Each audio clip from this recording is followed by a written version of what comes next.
We Know That God Does Not Exist by Gary J. Whittenberger from the October-November 2025 issue of Free Inquiry.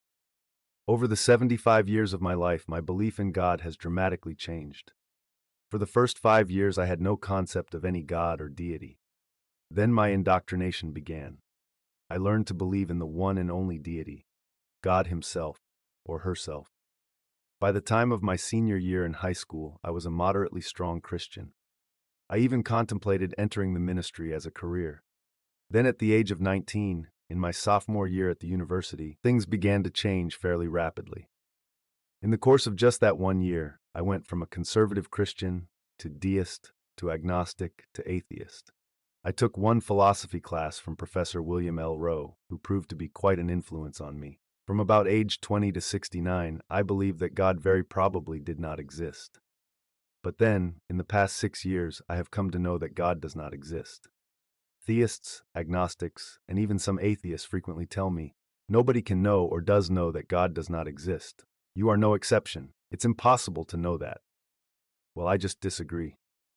By definition, atheists do not believe in the existence of any deities. I am one of those persons. Some atheists, however, believe that God, i.e., one particular deity, does not exist. I am also one of those persons. But I go one step further. I know that God does not exist. So how do I make the jump from believing to knowing? According to the traditional view in epistemology, knowledge is simply justified true belief. Although there have been tweaks to this definition since the 1960s, I will use it as the basis for my own definitions. In my view, to believe something is to consider a proposition more likely true than false. The evidence for the existence of God is poor in quality and quantity, so I believe that it is unlikely that God exists. On the other hand, according to my epistemology, to know something is to consider a proposition to be true at least to a level of near certainty or beyond a reasonable doubt after proper application of the standard methods of reason. I can and do know that God does not exist by properly applying the standard methods of reason in reaching the requisite level of confidence. Certainty is not required, just near certainty or confidence beyond a reasonable doubt is required. This is the same standard we use in our criminal courts. In my view, to believe and to know are cognitive dispositions of a person, and by themselves they do not guarantee the truth of the proposition being addressed. Something more is required to show that the knowledge claim is objectively justified, and I believe that this is proof. In my view, proof is a demonstration that a proposition is true by use of standard methods of reason, conceptual analysis, evidence, logic, etc., and that others corroborate the truth by the same methods. Atheists no longer need to hold back. We can now be more assertive, because we can know and prove the assertion, God does not exist. We must start by considering God a hypothetical thing, and then move to show that this special thing holds no place in our reality. There are many proofs that God does not exist. The ancient Greeks were probably the first to propose them, but over the millennia, the proofs have become more elaborate, sophisticated, and refined. In this vein, I highly recommend the recent work of James Sturba. Proving that God does not exist is not as difficult as most people think. This method is effective. 1. Define God in the standard way. 2. From the standard definition of step number 1, make rational inferences or predictions about what we expect to observe and or not observe if God exists. 3. Make relevant, systematic, objective observations of our reality to assess the inferences or predictions from step number 2. 4. Show that the inferences or predictions from step number 2 were disconfirmed or falsified by the observations from step number 3. 5. Conclude that God does not exist. This is a variation of the scientific method, which has a very good track record. Some of my favorite proofs use a modus tollens logical form and are based on the classical problem of evil. The modus tollens form goes like this. 1. If G, then not H. 2. But H. 3. Therefore not G. This is a valid logical form. If the premises are true, then the conclusion must be true. According to the classical problem of evil, God doesn't exist because evil exists. There are two versions of this idea. One is the logical problem of evil, which asserts that the existence of God, as defined, is logically incompatible with or contradictory to the existence of evil in the world. It is aimed at showing that God certainly does not exist and cannot exist. The other is the evidential problem of evil, which has a more modest aim, showing only that God probably does not exist, given the facts, types, or levels of evil in our world. I favor the first approach, and so here I will present a logical argument against the existence of God. Although within the philosophy of religion it is common to talk about the problem of evil, or the argument from suffering and evil, I usually avoid using the concept and term evil. I regard it as ambiguous and imprecise, and it has too much religious baggage. Within religious circles, it might refer to bad acts of persons, natural disasters of various kinds, or a supernatural force. Recently, one Christian apologist even said, "Evil is a personified being, Satan." Philosophers of religion, psychologists, social scientists, and lay persons can get along just fine without the concept of evil, which I believe is now obsolete. Good riddance. Instead, I will refer primarily to harms. Harms can be caused by persons, such as an assault, or by the forces of nature, such as a tsunami. More importantly, harms against a single person can be roughly classified into three categories of degree or severity: minor, moderate, and major. However, to build my current argument against God's existence, I will focus on a horrible harm, which I shall define as an identifiable set of major harms occurring to three or more persons and stemming from the same cause. I think that many atheists who have tried to prove that God does not exist have proceeded too broadly. They have tried to show that the existence of God is incompatible with the totality of harms, or all natural harms, all human-caused harms, or all harms above a certain severity level. And by doing this, they have opened themselves up to various kinds of objections and potential refutations from theists. I think a more refined or narrow approach is needed. If some person claims that all swans are white, then the only thing necessary to refute the claim is to show that there is one swan that is not white. And so, to prove that God does not and cannot exist, all we need to do is show that there is at least one harm in the world that God, as defined, would have prevented, and thus would not have occurred, if God did exist. In fact, I do not need to show there was a horrible harm. In theory, any unjustified harm would be sufficient, but to forestall possible objections, I will make my argument using a horrible harm. The black swan that I shall present against the existence of God is the Holocaust. The Holocaust clearly fits my definition of a horrible harm. The evidence that it occurred is overwhelming. Although the Nazis targeted several groups of people, the Jews were a central focus. If he did exist, would God allow the systematic torture and murder of his own chosen people? Although God would not have a sex or gender if this entity did exist, nevertheless, throughout this essay, I shall use male pronouns to refer to God in deference to tradition. Would he allow genocide of any group? Well, of course not. God would have prevented the Holocaust. Isn't this obvious? Throughout history, people have proposed the existence of thousands of gods. A god is just any hypothetical supernatural person or conscious intelligent agent. My intention here is not to disprove the existence of all deities, but only one: God, the head honcho, numero uno, the greatest power, the perfect one. I'm going to present what I call the standard definition of God. This is a clear, concise, internally consistent, and steel-man definition, and it is representative of the orthodox beliefs of Christians, Jews, and Muslims. God is, of course, a hypothetical being. We cannot just assume that God exists. However, were God to exist, God would have certain characteristics. Here is the standard definition. God is the unique, supernatural, self-sufficient, free, spiritual, immaterial, conscious, intelligent person or sentient entity. God is usually described as a person, but his personhood would seem different from ours, so calling him an entity may be more accurate. He is also eternal, omnipresent, omnirational, omniscient, and omnipotent. He wants, but does not need, loving relationships with other persons. He is also maximally loving, compassionate, and moral with respect to other persons. He is designer and creator of the cosmos, occasional interventionist in the world, and the afterlife manager who decides the favorable or unfavorable disposition of humans after they die. An alternative way of saying all the above is that God is the greatest imaginable possible person, the Jipper, or ideal person, who, if he existed, would possess all desirable traits to the highest degrees and no undesirable traits.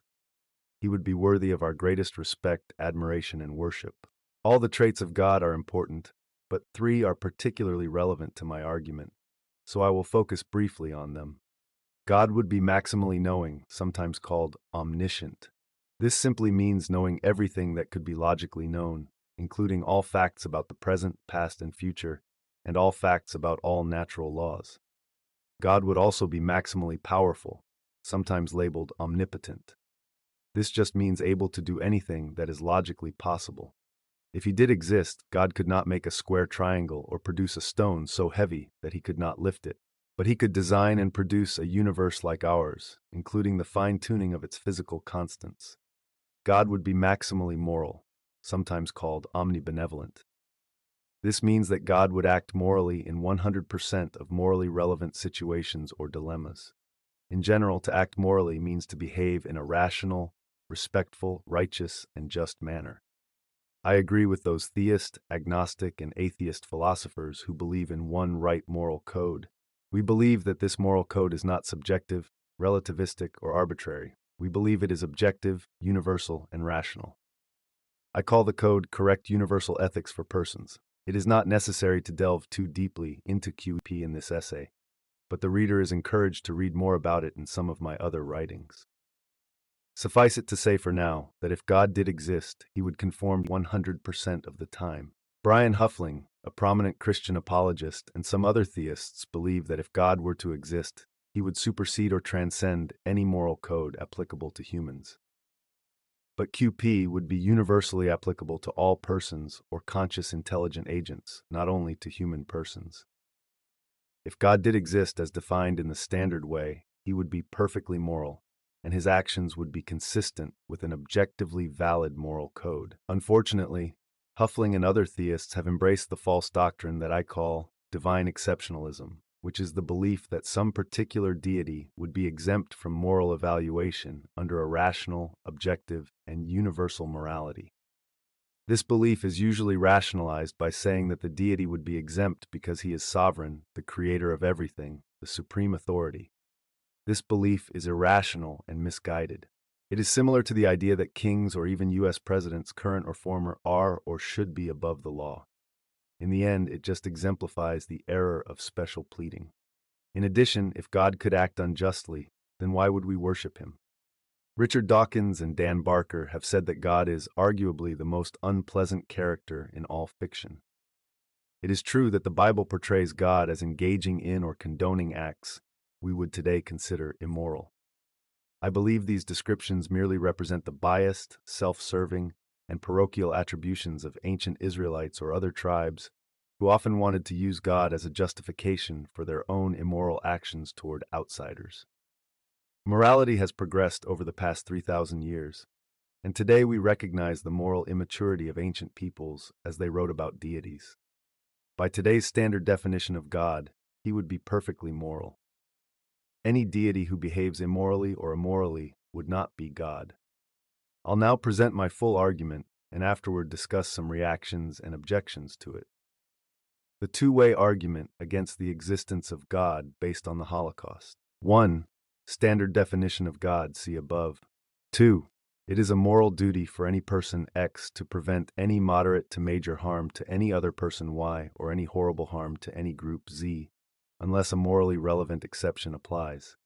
One exception is that X does not have the ability, capability, or power to prevent the harm. 3. Any perfectly moral person would always perform all their moral duties. 4.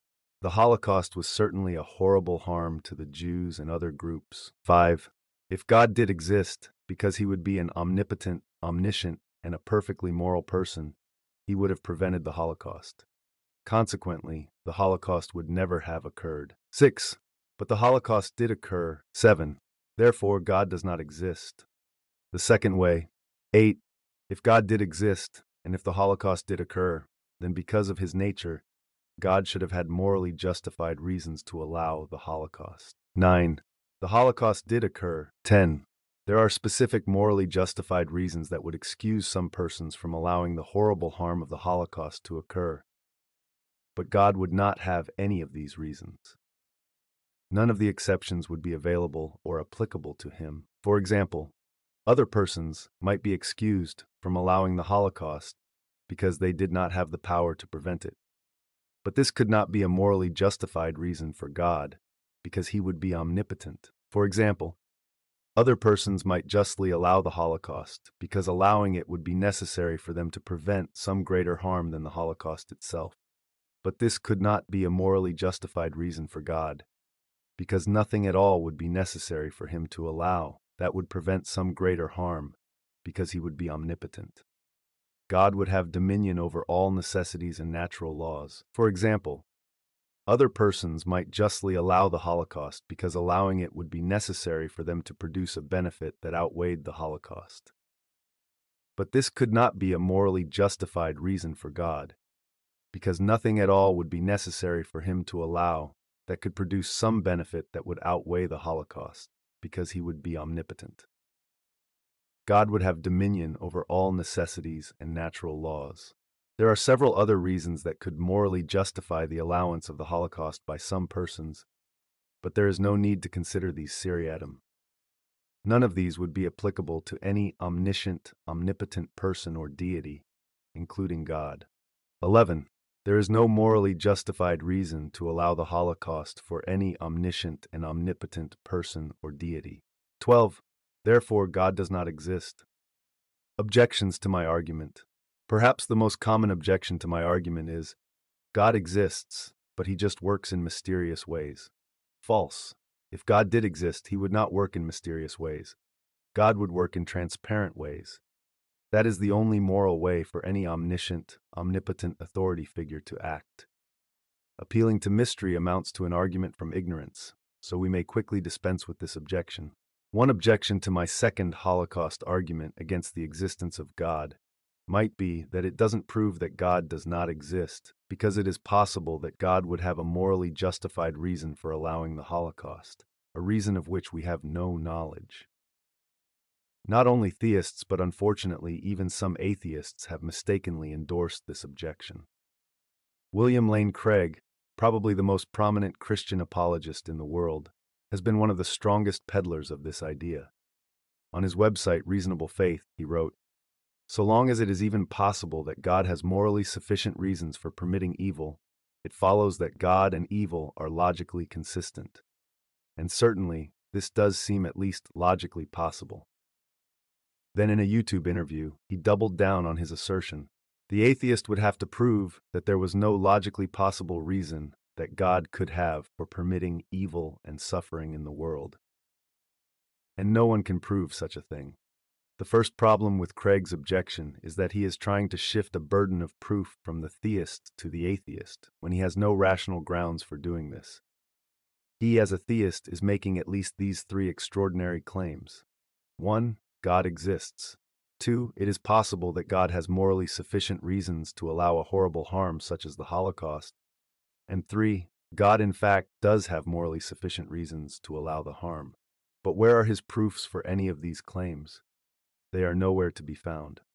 Furthermore, when setting the bar at sufficient, Craig has set the bar too low.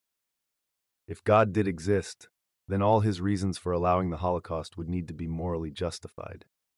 As I have shown in the second way, there is no morally justified reason for any all-powerful person to allow the Holocaust. Craig can speculate all he wants, but if he has no proofs of his ruminations or pontifications, then nobody should believe him. And so the "it's possible" objection just amounts to one more argument from ignorance that does not fly in rational discussion. Even if God did exist and had a reason for allowing the Holocaust, wouldn't he share that reason with us? Of course he would, and he would ensure that we understood it. God's communication of a reason would be as clear as can be, and if necessary, he would enhance our sensory and cognitive abilities, at least temporarily, to understand his reason. If the theist thinks otherwise, then he ought to prove that God would not share the reason with us, or that we wouldn't understand it.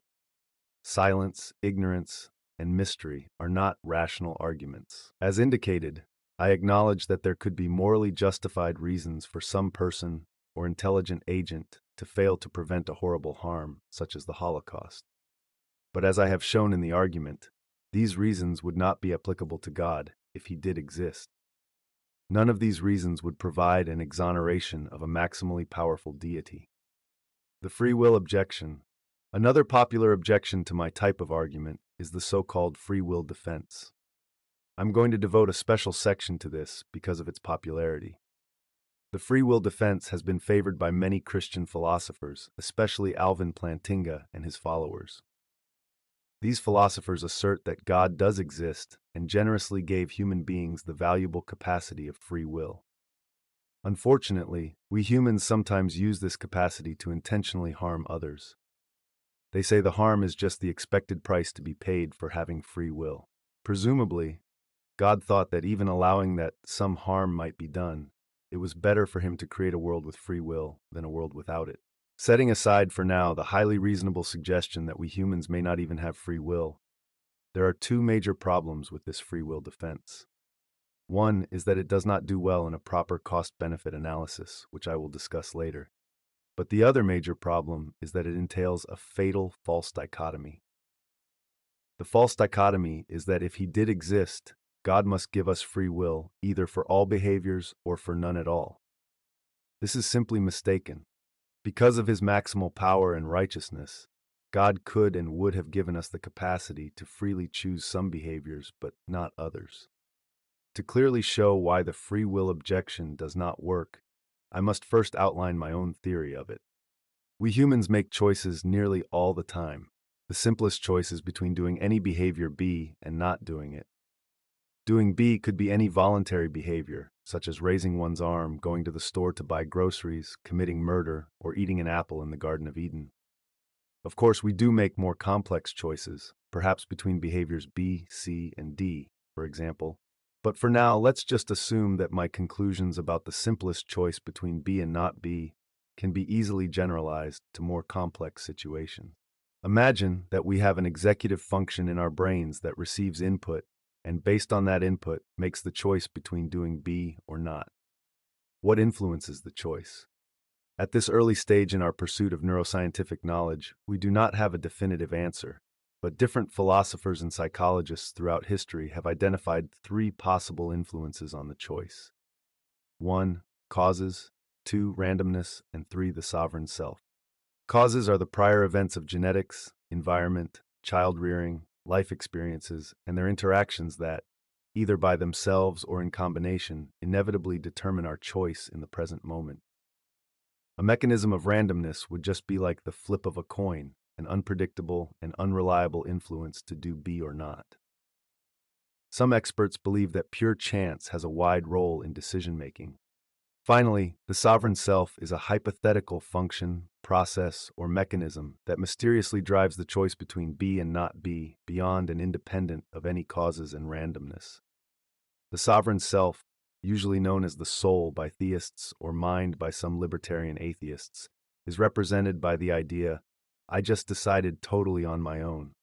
From the perspective of a materialist, if any of these three sources of influence were real, it would be manifested in some neural circuit or cluster in the brain. In fact, it is possible that all three are manifested in this way, providing input to the executive function. In describing different models of making a choice, I think it is helpful to provide approximate percentages of these sources bearing on any given choice between B and not B. The strong determinist model might be described by this breakdown: causes 98%, randomness 2%, and the sovereign self 0%. This model is supported and promoted by persons such as Sam Harris, Robert Sapolsky, and myself. If the model is applied to all behaviors in the human repertoire, then it follows that the sovereign self or soul does not exist.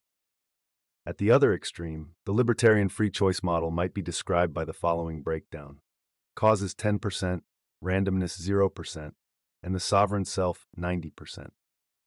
This model is favored by most theists, such as Richard Swinburne and William Lane Craig. Hardly any theists believe that causes play no role at all.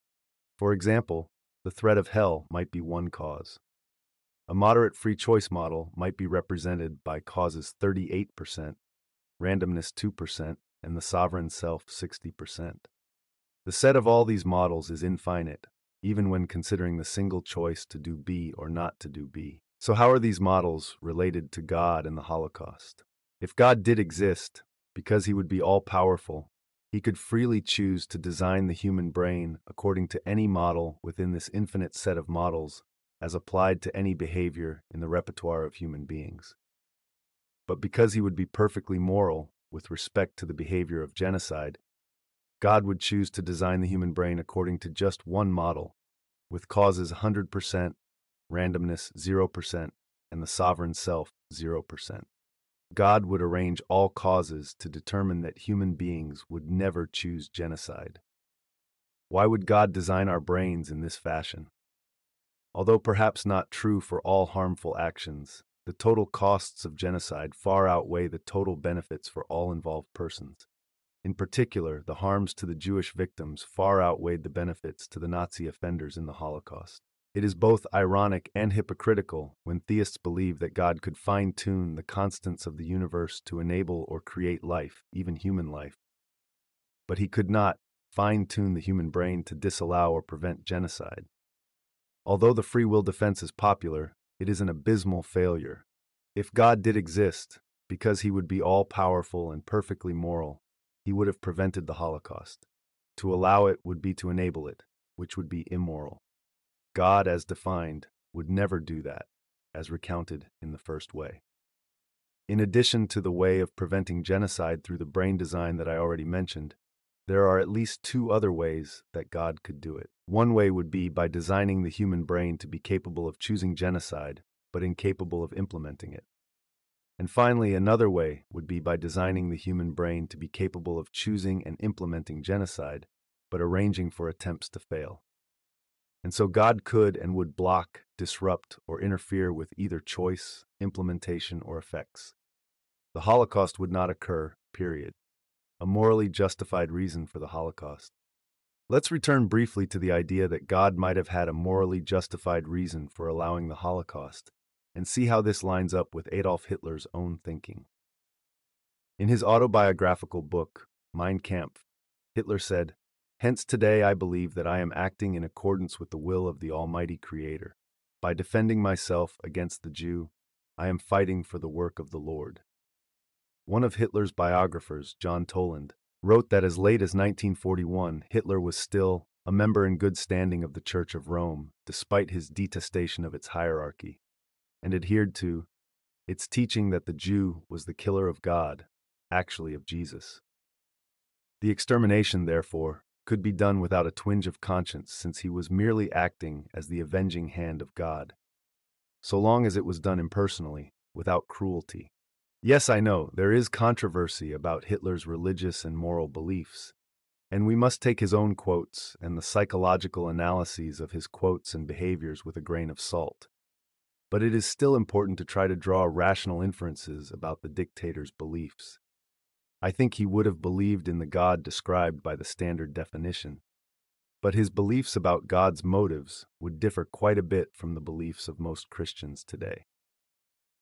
And Hitler's beliefs provided a possible reason God might allow the Holocaust. He wanted to punish the Jews for killing Jesus. Of course, we can easily debunk this as a possible reason. Perfectly moral persons, as God would be, do not punish innocent members of a specific group to which offenders might belong. They do not punish more harshly than necessary, and they do not punish the offspring or descendants of offenders. Punishing in those ways would be immoral, and because God would be perfectly moral, he would not punish in those ways or facilitate others to do so. So, God's possible reason suggested by Hitler just doesn't hold any water. Modern theists, on the other hand, have neither the imagination nor the courage to propose any possible reason God might have for allowing the Holocaust. In laziness, they rest on God works in mysterious ways. If they ever do suggest a reason, we should be able to refute it, as we did with Hitler's own thinking. It is not possible that God would have even one morally justified reason to allow the Holocaust in any possible world or reality in which all the key concepts, i.e., God, the Holocaust, power, and morality, have the same meaning as they have in our world. There are hundreds of ways that God could have prevented the Holocaust if God did exist, and because he would have been all-powerful and perfectly moral, he would have implemented at least one of them. There is no rational moral code by which any justification can be afforded to any all-powerful intelligent agent to allow a horrible harm, such as the Holocaust, to occur. According to some sources, philosopher John Stuart Mill said, "Bad men need nothing more to compass their ends than that good men should look on and do nothing." Although contested, other sources assert that Edmund Burke similarly said, "The only thing necessary for the triumph of evil is for good men to do nothing." Regardless of attribution, the idea itself is correct, and I will assert this corollary. The only thing necessary for the triumph of human moral monsters is for powerful deities, if they exist, to do nothing, while good men merely sit back and think that their deities must have some good reason for inaction. There are various forms of Holocaust denialism. One form is to simply deny that the Holocaust ever occurred. Another form, which is popular today in the 21st century, is to assert that the Holocaust may have occurred, but it has been blown out of proportion.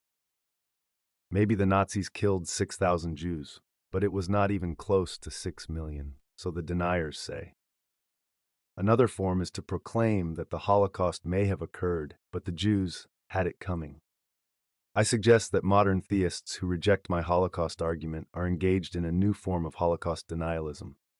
They suggest that the Holocaust was no big deal because God had sufficient moral reasons for allowing it, even though He won't tell us what they are. This is bizarre, irrational, and incorrect. All these forms of Holocaust denialism are not only false, but morally repugnant. Given the reliable results of reason and the horrible harms of the Holocaust, it is hard to understand why any modern, educated person, especially any Jewish person, would continue to believe that God exists. It makes no sense. When I presented a simplified version of my Holocaust argument in an online debate forum recently, one commentator said, "God had no moral duty to stop the Holocaust. They, the victims, were non-Christians and designated undesirables, and by definition, undesirables are, well, not worthy of desire or consideration." Simple, logical refutation of your argument. This person was echoing Hitler. I now wonder if anyone who thinks there could be a morally justified reason for an all-powerful person to allow the Holocaust is anti-Semitic. Could it be that all theists are not only irrational and morally wrong, but also anti-Semitic as well, when you carefully consider the horrible harm done to the Jews because of the Holocaust? My journey away from God has been a long one. I began life as agnostic or unclassified, as we all do. But then I became a theist, then a deist, then an agnostic again, and finally an atheist. But now I am proud to be a Gnostic atheist, a particular type of atheist who knows that God does not exist. New and improved arguments from suffering and evil, including my own Holocaust argument, constitute the proofs that God cannot and does not exist. Finally, we know, or at least some of us now know, spread the good news. Thank you for listening to this audio edition of Free Inquiry, the journal for secular humanist ideas. If you enjoyed this article, consider subscribing to Free Inquiry magazine to explore more thought-provoking content on reason, ethics, science, and free thought. You can find more articles, subscribe, or support our work at secularhumanism.org. There you'll also discover resources on secular humanism, information on upcoming events, and ways to connect with a community of like-minded thinkers. If you believe in the importance of reason, free expression, and humanist values, consider making a donation to support our work. Every contribution helps us continue to publish, advocate, and provide resources for a more rational, secular world.